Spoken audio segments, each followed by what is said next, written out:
صل على محمد على محمد وعلى آل محمد كما صليت على إبراهيم وعلى آل إبراهيم وبارك على محمد وعلى آل محمد كما باركت على إبراهيم وعلى آل إبراهيم في العالمين إنك حميد مجيد.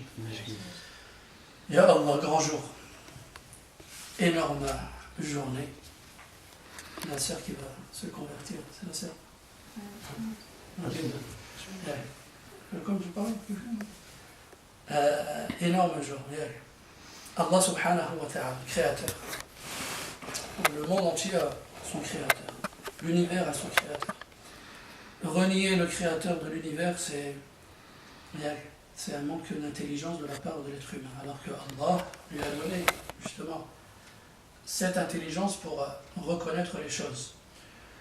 Le poète dit, quand tu vois le crottin de chameau, tu sais qu'il y a un chameau qui est passé dans le désert.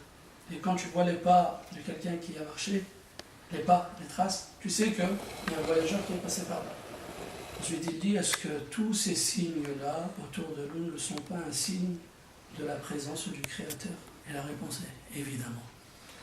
Si le crottin ne peut pas venir comme ça, être posé d'un coup comme ça par personne, on dit peut-être, mais on ne peut pas accepter ça, on ne peut pas imaginer une seconde, on peut pas, ça ne pourra pas rentrer dans notre tête.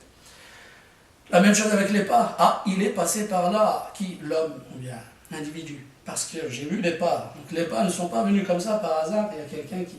Il y a l'univers aussi. Donc nous, on croit que cet univers a son créateur. Et le créateur doit être l'absolu, doit être le tout-puissant, doit être celui qui détient le monopole de toutes choses et chaque chose. Ce créateur, Allah subhanahu wa ta'ala. Toute chose pointable du doigt autour de nous, on dira qu'il y a son créateur derrière. La fenêtre, la voiture, le chauffage, la maison, tout ce qui est pointable. Tu peux pointer tout ce que tu veux. Tu es obligé de dire que quelqu'un l'a mis au monde, quelqu'un l'a créé. L'univers est pointable.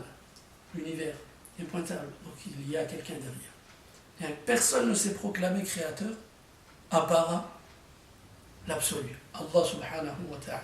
Parce que personne n'a la capacité, le pouvoir de créer cet univers. Certains ont dit ok, on ne peut pas dire qu'on l'a créé, mais on va dire que c'est la mère nature. La mère nature a tout créé. Big Bang et tout est venu.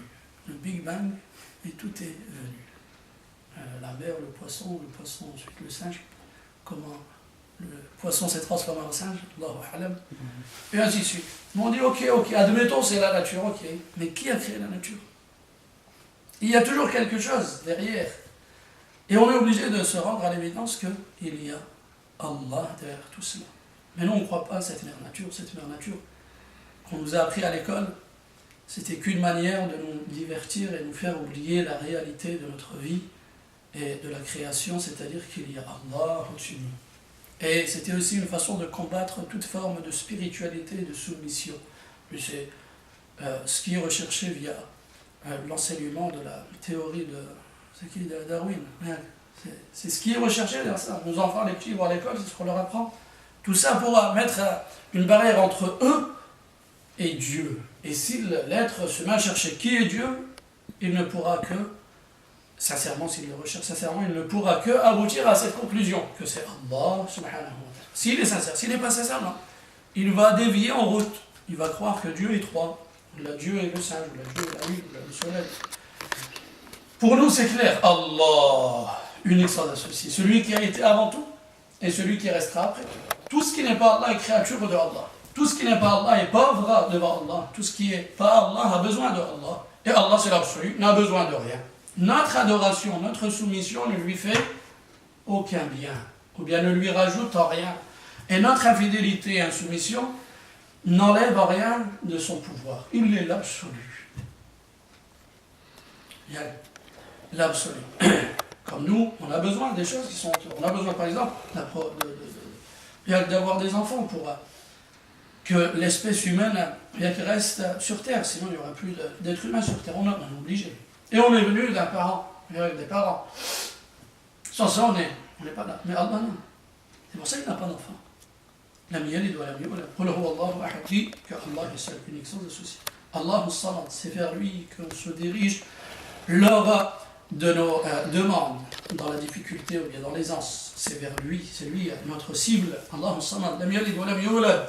Il n'a pas été engendré, il n'engendra rien, il n'a engendré personne.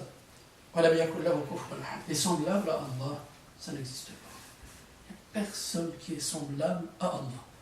Et quand on parle d'Allah, on ne parle pas d'une matière, on ne parle pas d'un temps, on ne parle pas d'un espace, parce qu'il est l'absolu qui a créé le temps et l'espace, qui a créé la matière. Donc Allah est impénétrable, indivisible, inimaginable, illimité,